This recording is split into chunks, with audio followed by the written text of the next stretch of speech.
So next topic from same chapter, chapter number 16, pollution. And the topic is control of pollution. Pollution cannot be totally controlled, but several steps can be taken to reduce it, to minimize it.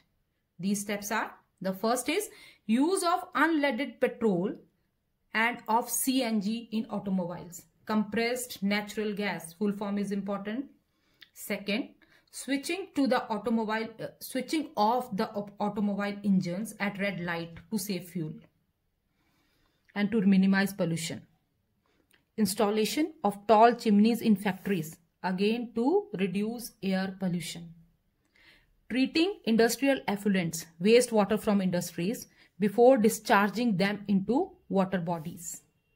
Next, not to throw food waste into open ground or in the drains. Next, setting up of sewage treatment plants in larger habitation where more people are living, and septic tanks in houses. Greater use of compost, organic matter, to increase the fertility of the soil instead of chemical fertilizers which are harmful.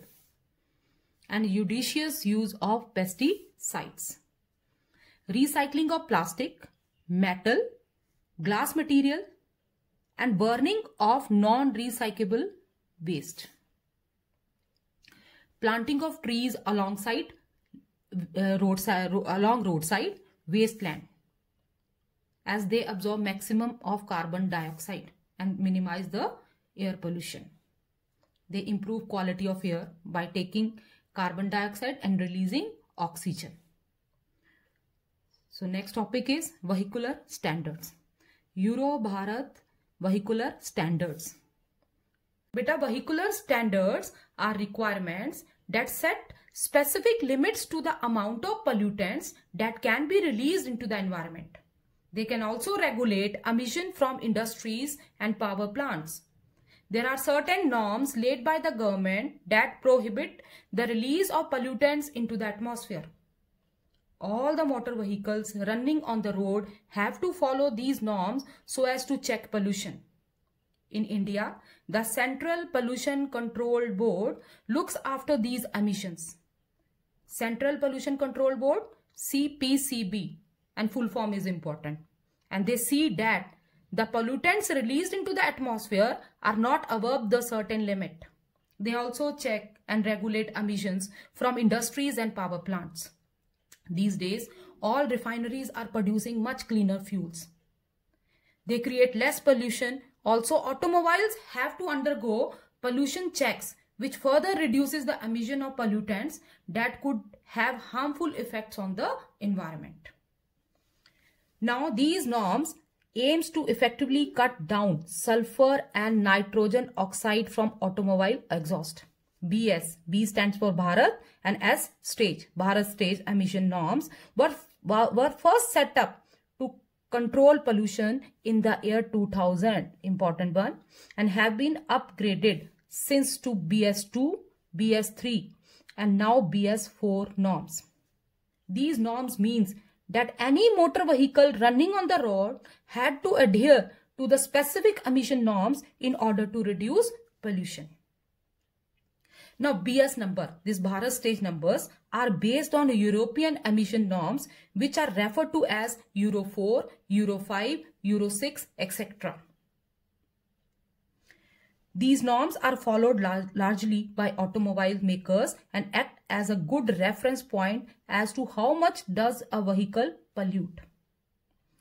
In India, Central Pollution Control Board set the time and standard which have to be followed. BS4 emission norm have been in place since April 2010. This is also very important, but were enforced for the entire country on April 1st, 2017. Now after this, in order to control pollution, it is also essential that the quality of the fuel be looked into as well. Oil refineries must set up the production of cleaner fuels. Automobile makers must speed up research and development to adopt BS6 norm compliant by the year 2020 in India, this year. Now after this, the next topic that is also very simple and new one, that is Swachh Bharat अभियान, clean India movement. बेटा स्वच्छ भारत अभियान is one of the most popular and significant missions in the history of India. This campaign was introduced by the Prime Minister Shri Narendra Modi and was launched on 2nd October 2014 to honor Mahatma Gandhi's vision of a clean India. Now, so it was officially launched on 2nd October 2014, and the main objective, a clean and hygienic India. So after this, the concept of Swachh Bharat Abhiyan is to provide the basic sanitation facilities like toilets, solid and liquid waste disposal systems, village cleanliness, and safe and adequate drinking water supplied to each and every person living in our country. So the objectives of this campaign are: first, to clean the streets, roads and infrastructures of the country's cities and towns. Second, to eliminate open defecation. Third, to establish an accountable mechanism of monitoring latrine use. And fourth, to achieve efficient solid and liquid waste management system. Objectives are very important, and this date of launching this abhiyan or this movement, that is also very important. Now after that, last topic, plastic pollution. Accumulation of plastic in the environment results in plastic pollution, which causes an imbalance in the ecological cycle. Due to its non-biodegradable nature, it may take hundreds of years to completely break down plastic.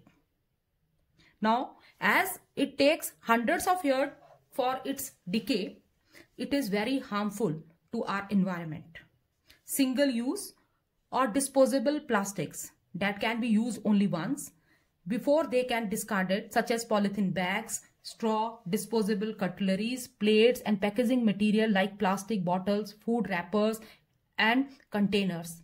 They all create large quantity of solid waste. Now these discarded plastics end up choking landfills, drains and rivers, from where it flows into the oceans and is ingested by marine animals. Very harmful for the animals.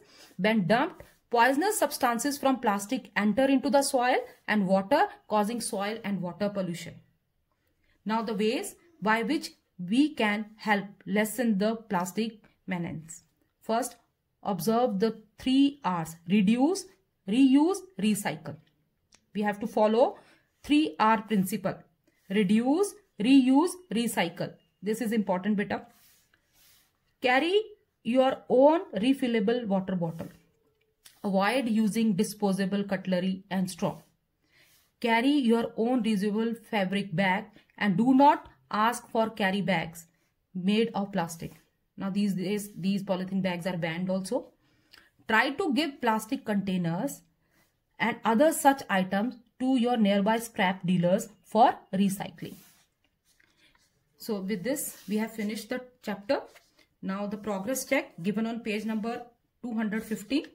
Mention whether the following statements are true or false. The first is, diseases like cholera and jaundice are the result of soil pollution. False. Carbon dioxide and methane are directly contributing to global warming. True. Erosion of ancient monuments and statues is caused by acid rain, which itself is the result of gases pollution. True. Use of unleaded petrol and compressed natural gas in automobile is one of the method of abatement of gases and particulate air pollution. True.